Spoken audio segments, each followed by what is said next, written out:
the continuing resolution has grown into this monstrosity. And so I don't know what the House is going to do. Do you guys deserve a pay raise? Well, that's news to me.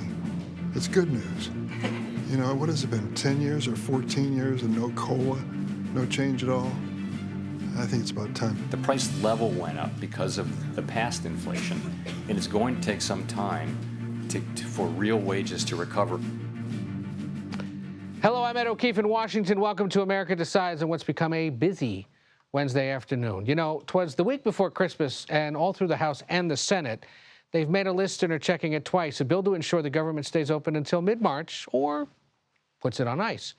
And late breaking this afternoon, it seems to all be falling apart with the help of President-elect Trump and Elon Musk. You see, the President-elect and the VP-elect put out a statement a little while ago calling for a, quote, streamlined spending bill that doesn't give Chuck Schumer and the Democrats everything they want. And it calls for an increased debt limit at the same time, saying, quote, anything else is a betrayal of our country. They're trying to get Democrats and the Biden administration to agree to that debt limit increase now, instead of taking up that issue next year when they'd like to be focused on other things. We are going to keep an eye on all of this and talk to three smart people who know a thing or two about what's going on. Finn Gomez, Torian Small, and Caitlin Huey-Burns join us now. Caitlin down in West Palm Beach with the Trump transition. Finn here in studio. And Torian is up on Capitol Hill. Torian, give us a sense, with this announcement from the president, which comes after hours of concern and criticism expressed by other conservative leaders and Republican lawmakers, what is the latest about how exactly the House and Senate might proceed? Well, Ed, for the past few hours, I've been camping outside of House Speaker Mike Johnson's office, hoping that he'll come out and give clarity to the situation. What we know is that Vice President-elect J.D. Vance put out a statement from President Trump saying that this cannot pass as is. He's calling on Republicans to go back to the drawing board and think of something else. Minority Leader Hakeem Jeffries said that it appears Republicans are following after Donald Trump's lead here and are looking to pull out on this deal. We are staring down a partial government shutdown in just a matter of days, so this could be catastrophic. I want to point out a few words that Trump himself said in this statement. He said that this is chaos, right, and that this wouldn't happen in 30-something days when he comes back into office. I do want to point out, though, that under his administration, we did see a 35-day government shutdown. So it's just something to be mindful of here. But negotiations, I'm told, are going on. Just shortly before I came to the camera, I talked to Kevin Hern, a member of the Republican Conference here, also the chair of the Republican Policy Committee. He said that he, too, had some concerns about this pretty massive stopgap bill, the 1,500-page long, what he's calling an omnibus, and he said it wouldn't hurt to reconsider. We asked him whether or not this would change his opinion of Johnson and if he would be supporting him in January for Speaker. This, what he said, I felt was pretty instructive. He said, we'll see what transpires today. Caitlin, the opposition to this began bubbling up earlier today in the conservative media space. Let's show folks, for example, what Steve Bannon had to say on his War Room podcast. If you vote for a pay raise for yourself, you vote for someone that's buried in their pay raise, and you vote for a opt-out of Obamacare, and I can't, you're going to do that, and I ain't getting a raise. I don't care what, you're going to get turfed out of here. You're never going back to Congress. So that came this morning, and then, of course, we heard from some rank-and-file Republicans throughout the day saying they had concerns. Take a listen.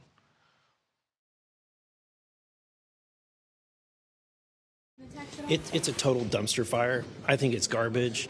This is what Washington, D.C. has done. This is why I ran for Congress to try to stop this. And sadly, this is happening again. So the issue here is it's a 1,500-plus page bill. It's got things like disaster relief funding, relief for farmers, language that rearranges the landscape of Washington, D.C. To build a football stadium for fighter jets. We'll get into that later. And a pay raise, the first pay raise for lawmakers in 15 years. But then suddenly this afternoon, Caitlin, the president and vice president-elect essentially blew it up. What's the thinking from West Palm Beach? And why bring up the debt limit now at essentially the 11th hour? Yeah, that was an interesting kind of wrench thrown in that statement from Vance and Trump. I mean, we should also note that Elon Musk has been playing a big role here too, throughout the day, tweeting about this bill and urging lawmakers to vote against it. And Ed, this is really a preview of what the next 2 years at least could look like. Remember, next year, Republicans are going to have an even slimmer majority in the House than they do now. This is a stopgap measure meant to get the Congress through until at least the first quarter of next year. And the thought was that Republicans would have a little more leverage next year and be able to put a lot of things that they want into this bill because Trump would be the one signing it. But it does give an indication that when Trump does not like something, that is going to tank legislation like this. And this creates a big problem for Speaker Johnson, who has been a top ally of the president-elect. He's been by his side in appearing in public with him at various points over the past 6 weeks or so. So what does this do to his leadership here? Kind of remains an open question. But again, this is Trump playing a hand here and lawmakers following suit. And it's something that we saw over the course of his administration as well. Well, Caitlin, there's no indication that there's been detailed conversation between the Speaker and the President-elect about the specifics of this bill, or was there? Do we know? We don't know yet, and I've asked Trump's sources whether he had given the Speaker a heads up of any kind. So we'll wait to see what responses are to that. But that would also be kind of a significant development, what that communication was like, or whether this was, a surprise. Now, again, because Musk and others, as you mentioned, Steve Bannon and other kind of outside influencers had been, vying to tank this bill, that did, of course, give the Speaker an indication, at least, about how the base and those close to Trump felt. It's just kind of mind-boggling that the Speaker didn't see this coming, potentially. And, Finn, he appears to have the same exact problem that the last 4 previous Republican speakers have had. Can't get a majority of the Republican conference to vote for a massive spending bill. And he's got to go to Democrats to try to get it passed under what they call a suspension of the rules, right, which is literally a different mechanism to get something passed and sent over to the Senate. Doesn't this all put him at risk of not getting reelected Speaker next year? Yeah, absolutely. It does. It definitely increases the problems that may lay ahead of the Speaker for Speaker Johnson here. I do think, again, that it shows that the real power and influence is with the president-elect here. I mean, he is the true Speaker of the House. If you talk to some Republicans that I spoke to earlier today, look, I think that and frankly, in what the president-elect put out in that joint statement with J.D. Vance, it shows that any language of bipartisanship, of going across the aisle to make a deal, it's not in this language. In fact, he says the opposite, that if Democrats are calling for to shut down the government to get their legislation passed, that Republicans should call their bluff. So he's raising the stakes here, very high stakes here, obviously, with just a few days before Christmas. Doesn't this also, Caitlin, make it look as if he's taking his cues from Elon Musk and Steve Bannon? Like, this is something he could have led on, right? He could have been the one out this morning saying, I don't like this deal, I think it's bad, and Johnson should be concerned. Instead, he's allowed a whole day to go by and watched Bannon and Elon Musk and Vivek and others make these comments, and then came in at the last minute to say, yeah, I don't like it, and by the way, let's go do the debt limit too. Yeah, and it's interesting when you see the actual text of the bill. I mean, it is a stack, and this is the kind of thing that, Musk and Ramaswamy, who are going to be heading up this new kind of office to go after government waste and that sort of thing, and this DOJ committee are going to go after. So this was kind of prime for Musk to attack in terms of everything that you mentioned that's in it. But, Finn's exactly right. This goes to show that Trump is in the lead here, right? Johnson may be Speaker in name, but these lawmakers are taking their cues from Trump or those closely aligned with him and kind of have his ear. Quickly, Torian, in our remaining minute or so, RFK Jr. and Tulsi Gabbard back on the Senate side of the Capitol today. How are they working to win over senators? We have not Yeah, they're making the rounds just like the other Trump nominees, looking to talk to senators to get a consensus of whether or not they'll have the votes there when it comes to confirmation. To put it bluntly, they're not facing the same type of uphill climb like the more controversial picks like Pete Hegseth for defense, but they are still having to come to terms with some of their more controversial things or ties and associations. Senator John Kennedy, for example, said that Kennedy should probably consider firing his attorney that was linked to pushing for the FDA to roll back the polio vaccine. So they're just going to make their way as we get closer and closer to these confirmation hearings, which will likely take place next month. And we should point out John Kennedy, Louisiana, no relation to RFK Jr., of course, from Massachusetts and New York. Torian Small up on Capitol Hill, Caitlin Huey-Burns in West Palm Beach, Florida, Finn Gomez here alongside us in Washington. Thanks to all three of you. We'll keep an eye on what's going on up there. But we move on to this. The Federal Reserve today capped its year with a third consecutive rate cut. And when we come back, what the decision means for your pocketbook. Stay with us. You're watching America Decides.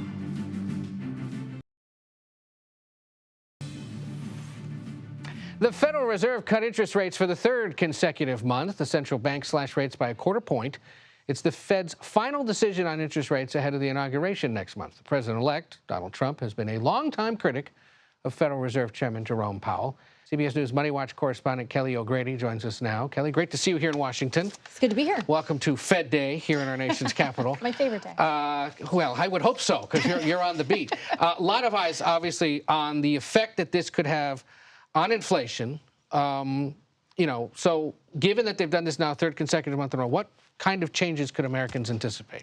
So look, this is going to flow through to everything from your credit card rates to your auto loan rates. Mortgage rates, probably not. That really moves more where investors think inflation is going, and we'll get to that in a second. But you are going to see some relief. I think where there is concern is that we have seen inflation tick back up. So a lot of folks were saying, okay, does this really warrant a cut when we are seeing the data get away from the Fed's 2% target? So what does 3 straight rate cuts to the end of the year say about the state of the economy then overall? So look, the job market is in a strong place. It is cooling, but it's still in a strong place. Like I said, inflation's ticking back up, but a number of us pressed him today on what this means for the economy. Take a listen. I think if you go back 2 or 3 years, many people were saying that to get this far down, we would have had a deep recession and, high unemployment by now. Well, that has not been the case. So, the path down has actually been much better than many predicted. We also got from them today that they aren't going to be cutting rates as much as expected next year. We're only going to get roughly a 0.5 point cut over the whole year versus a full point that we were expecting. And investors, people were saying, whoa, that's not what we were expecting. And sort of that cautious tone spooked people. And it's now caused 10 straight days of losses at the Dow, right? I mean, how concerned should we be about that? So look, these market reactions, they can be very visceral in the moment. But yes, I mean, the markets reacted pretty negatively because investors were hoping for more cuts next year because companies can use that to invest in AI. Consumers will go out and spend more. And now that outlook is a bit more murky. But like I said, the investors are always very visceral in the moment. I always love putting up the Dow while Fed Chair Powell speaks because then it goes either like this or like it goes down or it goes up very quickly. And you saw that happen today. Well, and there is a guy who tracks that stuff pretty closely named the president-elect who's going to hear them say we're only going to cut that much in the next year. And that may keep inflation. I mean, to what extent does what they're going to do, the Fed, get influenced by what the Trump administration either would like them to do or will be doing itself once it takes over? So definitely the second. And actually, a number of us were saying, President-elect Trump is talking about tariffs. That could cause inflation. Are you thinking about that at all right now? Fed Chair Powell said, look, we don't know what the policies are going to be yet. We'll look at them when they happen. But certainly, if the president-elect does put those tariffs in place on day one, that will factor into interest rate decisions. And we should remind people, the Federal Reserve, of course, independent of the president, any decisions he makes. But obviously, in this town, right. It's a small town. They bump into each other. Kelly O'Grady, great to see you. Welcome to the apostrophed correspondents club, as I like to say. We appreciate it. Great to be with you. CIA Director Bill Burns is back in the Middle East. The promising signs of a ceasefire and hostage release between Israel and Hamas. Straight ahead, the latest on talks to end the 14 months of fighting. You're watching America Decides.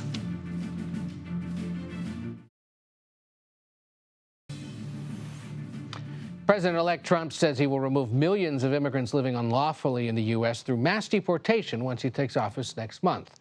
Today, just about a month before that inauguration, CBS News' immigration and politics reporter Camilo Montoya Galvez went on a ride-along in El Paso, Texas, with a trooper from that state's Department of Public Safety. He joins us now with the details. Camilo, great to see you there from El Paso. Talk to us about what you saw and learned today. Well, Ed, the situation here at the U.S.-Mexico border has changed dramatically since last year when U.S. officials processed a record number of migrants entering the country illegally. November actually saw the lowest level in illegal immigration here, Ed, under the Biden administration, and crossings into the U.S. have remained relatively stable and low compared to the previous 4 years under President Biden, and that can be attributed to two main factors. The first one is that asylum policy enacted by President Biden in June that essentially disqualifies most migrants, Ed, from asylum if they enter the country illegally. The second factor is Mexican enforcement on the other side of this wall behind me. They are stopping many migrants from reaching the U.S. in the first place. Despite this pronounced and acute drop in illegal crossings, some migrants are still trying to make it into the U.S. Just today, during this ride-along with the Texas Department of Public Safety, we saw a group of 20 migrants from across Latin America in the middle of the Rio Grande. They were trying to enter the U.S. illegally, Ed, but the miles of fencing, razor wire, and barriers set up by the state of Texas repelled them from being able to enter the country. And so, from what we know, they were not able to enter the country illegally, Ed. And you asked the Texas Department of Public Safety trooper about his thoughts on critics who say the actions being taken to stop migrants from crossing the border are inhumane. What did he have to say in response? Yes, that's an excellent question, Ed, because the razor wire placed here by the state of Texas has repelled some migrants from making the trek across the border and swimming across the Rio Grande. But critics argue that it is inhumane because the migrants could cut themselves. We posed that question to Sergeant Elliot Torres at the Department of Public Safety. Let's take a listen. It's an optic. Yes, it's razor wire sharp, and there's a reason why it looks this way, so that they can not cross over. But I don't know if you saw the Texas Military Division Department when they were out here. They were actually pointing to them and telling them where to walk. So in a way, it's stopping them from crossing here. And on the other side, the flip side of what we do is, protect and serve. We're telling them where to go. So that's the communication we hope to have with them to get there to a port of entry safely without having to cross over this way. And Ed, Texas will continue to play a major role here at the U.S.-Mexico border under the Trump administration, the incoming administration. Governor Greg Abbott and other Texas officials have promised to work with the incoming administration to help that administration accomplish many of its immigration plans, including that promised mass deportation operation. We know that the Texas Land Commissioner, Ed, has already offered the incoming administration land near the U.S.-Mexico border to hold and detain migrants awaiting deportation. That's interesting. Also interesting to hear that officer say that they may see this nasty-looking fencing, but we're trying to point them towards the legal entry point so that they can be processed and brought in that way, or at least processed into the system and potentially kicked out at some point soon. Camilo, also interesting then that they're offering up that land already and saying if that's what you want to do on day one, here you can have it and start detaining people. That's right, and the incoming administration will need to set up a lot of detention space to detain the hundreds of thousands of undocumented immigrants that it is planning to arrest, identify, and deport from the country. Right now, Ed, ICE only has about 41,000 detention beds. That is not nearly enough to detain everyone who the incoming administration wants to target. And as you know, it's not just arresting an undocumented immigrant. You usually have to hold that person for several days, if not weeks, before the host country, the home country, is ready to take them back. Camilo Montoya Galvez from El Paso, you always bring us important and interesting reporting. Thank you again for doing that today for us. We'll talk to you soon. Thanks, Ed. President-elect Trump's pick for border czar is calling on Aurora, Colorado police to hand over suspected gang members to Immigrations and Customs Enforcement. Authorities arrested over a dozen suspects after responding to a report of an armed home invasion. The Colorado City's police chief says this is, quote, 100% gang activity.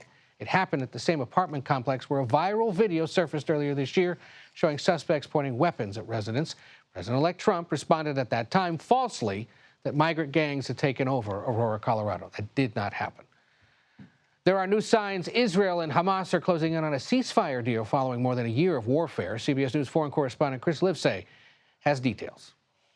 Well, for the first time in a long time, there is renewed optimism that a deal could finally be reached for a ceasefire in Gaza in exchange for the release of hostages. John Kirby, the White House spokesman, says they are cautiously optimistic in Washington that a deal could be reached. Also, a Hamas source tells the Washington Post that Hamas is giving up its demand for the IDF, that's the Israeli military, to end the war first and to completely pull out of the Strip. And in Israel, the defense minister said that this is the closest they've been since the last deal more than a year ago, which led to the release of more than 100 hostages. Now, Prime Minister Benjamin Netanyahu is under a lot of pressures, namely from incoming President Donald Trump, who has said repeatedly that there will be, quote, hell to pay if the hostages aren't released before he comes into office. There are 80% of Israelis here in the country who say that they are also in favor of some kind of a deal to end the war in exchange for those hostages. So the domestic pressures in Israel are also quite intense. And now also, for the first time in a long time, Prime Minister Benjamin Netanyahu has enough support within his coalition to survive members of that coalition leaving in protest over a ceasefire deal. That's been the threat for many, many months, that some of these more hardline members of his coalition who were against a deal to end the war would walk out, and that could topple his government. But now Prime Minister Benjamin Netanyahu has the support to survive that kind of a thing. And so for the first time, we're seeing more and more hope that a deal could come through. That said, we also spoke to family members of the hostages. We spoke to the father of two of those hostages who have been held for more than a year now. We asked him if he's optimistic, and he told us he's had his heart broken so many times in the past that he won't believe it until he sees it with his own eyes, until he sees his two boys walking across the border with Gaza and into Israel. Back to you. Chris Livesay reporting tonight from Tel Aviv. Thank you. I'm not looking to go back into the past. I'm looking to make our country successful. Retribution will be through success. Yeah, but the president-elect's once again threatening a familiar foe. Our political panel weighs in on the potential role retribution might have on the incoming administration. You're watching America Decides.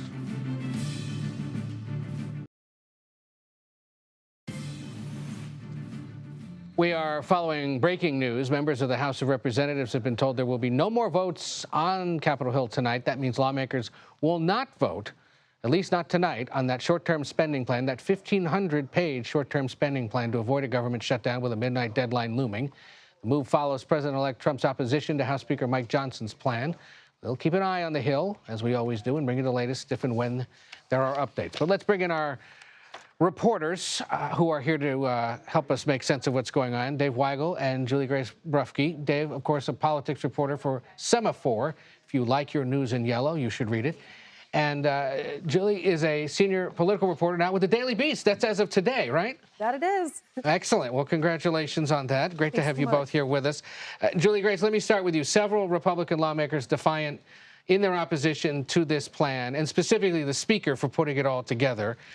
Could we end up seeing, even with a clean CR, the need to rely on Democrats at this point to get this done? And does this potentially set up the Speaker for another big challenge to his job? Well, his job is definitely looking like it's on much shakier ground than it was right after the election when Trump was coming out full throttle with an endorsement of him. And I've spoken to a number of conservatives today that are much less committal than they were previously. Now, they're definitely going to need Democrat votes to get this over the finish line, I think, even if it's a clean CR at this point. But Democrats on the Rules Committee are saying that they wouldn't support it to kind of get over that procedural hurdle if it's a clean CR. So he's got a lot of challenges, but I've spoken to some members, and it sounds like there's probably going to be some revisions and potentially a clean CR that comes up tomorrow. Yeah, clean CR, of course, is code speak for those of us who cover the place as just extend government funding through mid-March, nothing attached. No football stadiums, no fighter jets, no relief for disaster, that have befell the South. Just a few minutes ago, the Vice President-elect J.D. Vance, who is still a sitting senator from Ohio, weighed in with reporters as he walked through the Capitol. Let's take a look. Would you support a clean CR? Well, what the president believes is we should support a clean CR so long as it contains a debt limit increase. That's the position of the president, and that's what we're going to try to push for. Are you supporting a government shutdown then? Have a good night, guys. Thanks. Yeah, dodging the question, are you avoiding or do you support a government shutdown? And they're again saying clean CR or the spending plan plus an increase in the debt limit. Those are two big things to put on one bill with 48 hours to go. And it depends on the meaning of clean is, because that's not how Democrats see. Some of the resentment here that is bubbling over comes from this deal that Kevin McCarthy made, just punt on the debt limit through what ended up being the rest of Joe Biden's presidency. And I was talking to conservatives last week. The ones kind of agitating outside the administration, not just Elon Musk, people like Steve Bannon, they wanted to get rid of that. They believe that DOGE, all of the goals Trump has, or that his allies have in cutting spending are undermined by both the NDAA, which is done, that's passed, and by defense policy bill. Yes. So then they wanted to blow everything up because they think there are things here that Democrats got that they will not get a chance at 4 years or ever if they destroy it. And they have Elon on their side. You could see, I was in the Hill before I got here, you could see the members who wanted to blow this up were giddy that Elon was tweeting about it because they thought this is how things might roll out by the end of the day. But Julie Grace, the fact that they're taking cues from a business leader who's become good buddies with the president, this is an entirely new dynamic Washington's entering here, if they're taking cues from corporate executives like this. It's absolutely going to be a wild 4 years, and obviously Elon Musk is going to have a big part in that DOGE committee, and a lot of conservatives are really excited about that moving into next year. So I think as things kind of start to heat up for the 119th Congress, he's going to have a lot of influence over a lot of these members, particularly because they want to have that proximity to Trump and his allies and be able to influence those policies. So it's going to be challenging for leadership. So it's going to be interesting to kind of see how they navigate that there. And while the current House Republican members figure out how to spend the government's money, it's, of course, a former House Republican member that continues to occupy the mind of the president-elect. Weighing in, he was overnight on a new report from House Republicans recommending that Liz Cheney should be criminally investigated for her work on the House January 6th committee. He keeps going back and forth on this idea of retribution and whether or not he should punish past or current foes. Should she be concerned that he really is eventually going to follow through with all this? She has been concerned. There are Democrats, kind of surprising me, a couple of weeks ago, I started to ask Democrats, do you want preemptive pardons for some people that Trump keeps talking about, expecting them to say no, and they didn't say no. Yeah. There are Democrats who have a long memory who think that there are people who'd be occupied with this for years. And not that they did anything wrong, but if you're a completely innocent person and the DOJ goes after you, or a very wealthy person who has bottomless resources, we just were talking about him, Elon Musk, they go after you, that occupies your life, that occupies your finances, you might have a legal defense fund. The harm to people would not mean going to jail. The harm might just mean they are tied up for months or years on a dilatory legal proceeding, and they're really worried about that. Yeah, and it's something he's used to, and he'd like to see a lot of his opponents face as well. Julie Grace, and both of you, the Ethics Committee apparently has decided to release the Matt Gaetz report, despite the fact that he's an outgoing, completely former member of Congress. The fact that this happened in secret and the fact that we may very well see it all. What do we make of this? I was surprised just because you saw Susan Wild, another departing Democrat who narrowly lost her re-election, member of the Ethics Committee, was being attacked a couple days ago by Republicans as a potential leaker of the information, not just in the report, the information about how this process was going. So getting agreement in this committee was not obvious. There were more Republicans who seemed like they were ready to move on from this. The Gaetz issue was resolved. So surprising. Gaetz, I think, is already preparing for something that will be unpleasant, but maybe not get him into more legal trouble. But think about his risk assessment here. In 30-some days, he's got a president, an ally who would pardon him if anything truly terrible is revealed. Yeah. But, Julie Grace, this continues the slippery slope, doesn't it, of norm busting? I mean, if this ethics report's released, what's to say that others won't be at some point as well? So that's a concern that Mike Johnson's brought up. And I spoke with Matt Gaetz briefly earlier today, and he indicated that he could potentially come back on January 3rd since he's already been elected, despite saying that he was going to retire for a couple days and potentially just to kind of throw another grenade at his critics, vote for Speaker and then force a vote on a resolution to kind of unveil some of the undisclosed settlements that have been used with federal funds for Me Too issues that other members of Congress have had. So he's kind of taking the stance of, if my report's going to be out there, everybody else's dirty laundry should be out there. But he's maintaining that he did nothing illegal and arguing that it's a Kevin McCarthy orchestrated political witch hunt on him. So we'll see what ends up ultimately happening and what's in there. But speaking to his orbit, I feel like they think a good portion of it's already out there. So I just want to back up a second. You're saying he may actually join the new Congress because he was elected anyway? So just to air everybody else's dirty laundry? He is considering it. So essentially, Really? he'd come in, he'd be there for a few days, and then resign again, and then go do his OAN show. So we'll see. We'll see if that is the tactic he takes. And it's not totally clear with the procedural rules since he did step down how that fully works. So checking with some sources now on that front. Must really stink to be Florida Governor Ron DeSantis trying to figure out who's serving, who's going, when do I have to appoint the new guy. We should point out this is goodbye season for a lot of retiring lawmakers. Kyrsten Sinema was the latest to give farewell remarks today. Her leaving, Mitt Romney leaving, Joe Manchin leaving, how does that change the Senate beyond the obvious? Well, every election, the Senate has had fewer, I would say, maybe resistance Republicans who were not willing to go along with everything Donald Trump wanted to do. This is a more favorable Senate than he's ever had in his second time at bat. This is also a slightly more progressive Democratic conference because Sinema was replaced by Ruben Gallego, who is not left-wing, but is not inclined to make as much trouble for his party as Sinema was. Joe Manchin's been replaced by Jim Justice, a Republican turned Democrat turned Republican, who Republicans don't worry about his vote. They worry about him showing up to work all the time because as governor, he had a reputation for not always doing that. Didn't need to. You can't telecommute to the Senate the way he could in West Virginia. But the main picture here is that, look, there are nominees, you're seeing nominees who would have not succeeded under a previous Senate, under a previous presidency for some reason. Something they said, something in their record, something on their disclosure form. And the assumption from people who are coming in, Bernie Moreno in Ohio, for example, is he won the election, I'll vote for him. I cannot be moved off this nominee unless they pull out. That is a new situation for Donald Trump to deal with. Yeah, well, we shall see. A lot to digest from today and a good preview of what's to come. Dave Weigel and Julie Gay-Sprufke up in New York. Congrats on the new job. Thank you both for being here. A bill to prevent child abuse at residential treatment centers is now headed to the president's desk to be signed into law after it was overwhelmingly approved by the House today.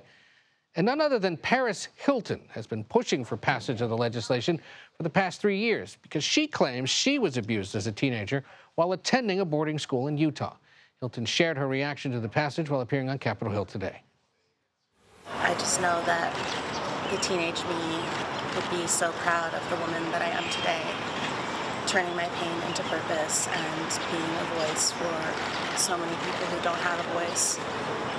And I really hope this is a message to this industry that people are watching now and they won't be able to get away with all the abuse they have for so long. Good example of citizen lobbying, even if she's a better known person. But hey, well, look, could Trump's tariffs topple Trudeau? How the president-elect's plan to tax goods from Canada and Mexico could send the Canadian Prime Minister packing. We will head north next as we speak with Global News' Ottawa bureau chief about the Canadian Prime Minister's future. Stay with us, eh? You're watching America Decides.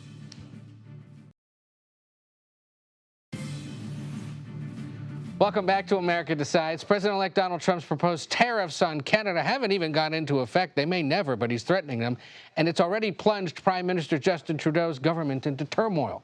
On Monday, Trudeau's one-time ally, the finance minister and deputy prime minister Chrystia Freeland, who used to be a reporter here in Washington, resigned in the most un-Canadian way by sharing a sharply critical assessment of her old boss in a publicly posted resignation letter.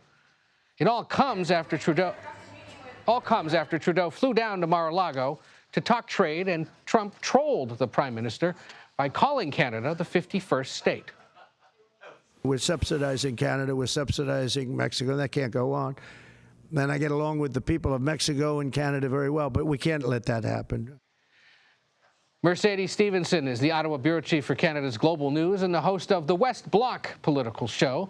Mercedes, thank you so much for being here. Now, the prime minister, as I understand it, canceled an interview he had scheduled with you this afternoon, in addition to canceling a lot of other media appearances here for the end of the year.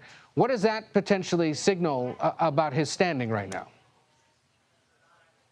That's right, Ed. We got a call at about 5:32 p.m. Eastern last night telling us that the interview that was scheduled for today at 1 p.m. was no longer happening. And I said, well, is this just us or everyone? And I was told he's canceling all of his year-end interviews. This is a prime minister who does these interviews every year at Christmas, to the point where networks plan Christmas Day specials around it. So this is really quite remarkable, and it tells us not necessarily whether he's staying or going, but that he's in enough trouble that they want to stop anything that is ammunition, where he could say the wrong thing or do the wrong thing, and it will add fuel to the fire. And so they have taken the highly unusual step of canceling all of his year-end interviews to try to stop that. Yeah, never a good sign when the public official starts doing that. Now, how significant was Finance Minister Freeland's resignation, and that resignation letter, for that matter? I mean, absolutely huge. I've been on Parliament Hill for 14 years. I've never seen a resignation that had an effect like this. And it was done in the most deliberate and damaging way possible to the Prime Minister, saying that this was about spending and responsibility, about essentially expensive political gimmicks, and that she was going to stay on, which signals potentially her intent to run for the leadership there. This was not only Canada's finance minister, but she was the deputy prime minister. So the prime minister's number two. To have this kind of a public falling out is extraordinary. But, I mean, what do you expect? We found out that on a call on Friday, a video call that happened between the Prime Minister and the Finance Minister, he flat out told her not only was she being shuffled out of the finance portfolio, but that she was being replaced by Mark Carney, the former governor of the Bank of Canada and the Bank of England. That never materialized. Carney is now out. He is not taking that job, but that is what precipitated Freeland's decision to resign. Can I ask you sort of a chicken and egg question? Is it President-elect Trump and his potential tariff threats that's causing this, or is that merely stoking a fire that was already lit, in essence?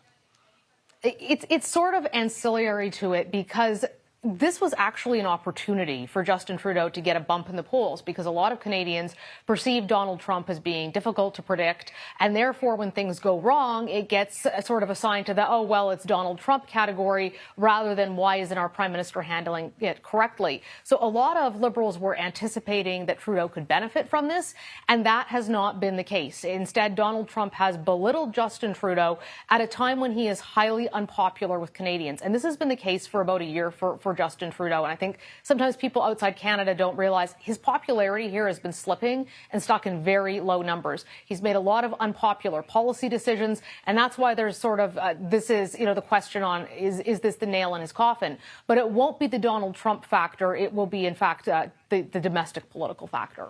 In our remaining minute, you're in a parliamentary system up there, so eventually you do have to hold an election. What is the latest point at which he can call one? And do we anticipate he being the Liberal leader and therefore potential Prime Minister if it's held? Great question. So December 2025 would legally be the latest he could wait to go into an election, although it's actually legislated to be in the fall of 2025. But we're currently in a minority government situation. And what that means in Canada is that the government could fall at any time. That could be either through Justin Trudeau making a decision to say, I'm calling an election and going to see our Governor General. It could be him losing the support of both opposition parties, the Bloc Québécois, the Separatist Party, and the NDP, who are holding him up right now, or even just a number of members of parliament in those parties no longer voting with him on confidence votes. That could happen as early as February of next year, or it could go all the way through. So there's a lot of permutations and combinations. The big question is, does he stay on? It is widely seen as he will be defeated no matter what in the next election, and that any Liberal leader would be. But at this point, there's a lot of calculation by members of parliament and cabinet ministers about whether him staying on damages their chance of keeping their own seat, and that's where you're seeing some of that pushback. Oh, it's downright delicious. We'll keep an eye on it. Mercedes Stephenson, thank you so much for breaking it down for us there from Ottawa. We appreciate it.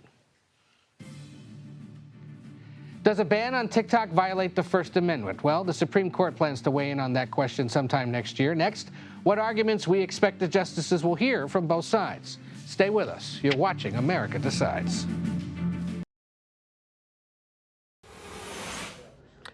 The Supreme Court is set to hear arguments next month on a challenge to a new law that could lead to the popular social media app TikTok being banned across the United States. The Biden administration and lawmakers say the Chinese government's ability to collect data from TikTok poses a significant national security risk to the United States. But TikTok and its Chinese parent company ByteDance argue the law, which is set to take effect on January 19th, violates the Constitution. Catherine Cole covers the Supreme Court for CBS News and joins us now. Very good to see you. Can you further break down for us the case both for and against this law that could eventually lead to TikTok being banned? Yeah, I mean, very likely could lead to TikTok being banned because this case is not looking good for them. You can think of this as sort of TikTok arguing First Amendment issues and the federal government on the other side crying national security. So TikTok's argument is basically Americans have the right to access speech on the social media platform of their choosing. If they want to upload videos to a Chinese-controlled app, that's their right as Americans. If they want to look at speech on that app, so be it.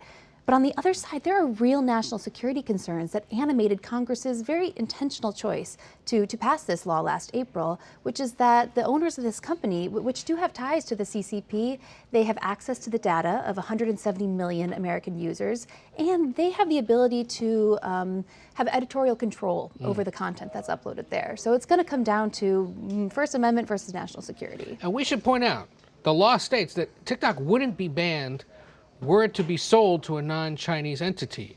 But that still doesn't appear to be on the table, right? No, that would be a real scramble. There doesn't appear to be a serious deal in the works. I think there's a couple twinkles out there, but nothing serious. And the deadline is January 19th, so 1 month away. President-elect Trump was asked about this earlier this week. I wanted to play part of what he had to say about it. We'll take a look at TikTok. You know, I have a warm spot in my heart for TikTok because I won youth by 34 points. And there are those that say that TikTok had something to do with that. So he's more concerned, it seems, that it helped him than any potential national security risk, at least in his public comments. How, if at all, might his position factor into the court decision? Not a lot, to be honest. The justices are going to look at what's in the legal briefs, not what Trump is saying on Truth Social, right? They're going to focus on the legal arguments here. Which doesn't mean that President Trump won't have any options. Right now, the Biden administration is defending this law. It's an act of Congress. It's the government's job to defend it. President Trump could tell his Department of Justice, hey, back off, we're not going to defend that. In which case, I would expect, I mean, the court wants to hear why this is lawful. They would appoint an outside lawyer. So there's a chance, but bottom line, the justices don't really care what President Trump's personal view is. And if indeed it's a First Amendment versus national security argument, any early sense of how the justices might rule? Yeah. So the biggest key is that the lower court was completely unanimous in rejecting the First Amendment argument. What they see is this is, to the extent this control or this regulates free speech, it's of a foreign company. Foreign companies don't have free speech rights. They're far more likely to say there's a real national security concern. This is what Congress can do. Yeah, it's their job. Catherine Cole, thank you for the TikTok on TikTok. We appreciate it. Thank you. Finally tonight, Congress could be about to swap a football stadium for some fighter jets. If the spending plan before Congress passes, an Air National Guard fighter squadron located here in the District of Columbia could relocate to next door Maryland in exchange for the Washington Commanders to return to the nation's capital. The plan would see the now old and underused RFK Stadium you see there demolished and eventually replaced with a shiny new stadium and potentially housing an even larger entertainment district. The Washington football team and its various names played at RFK from 1961 to 1996 before moving to its latest home over in Maryland, less than 20 miles away. That does it for today. We'll be back with another edition of America Decides tomorrow at 5 p.m. Eastern. The Daily Report starts right now.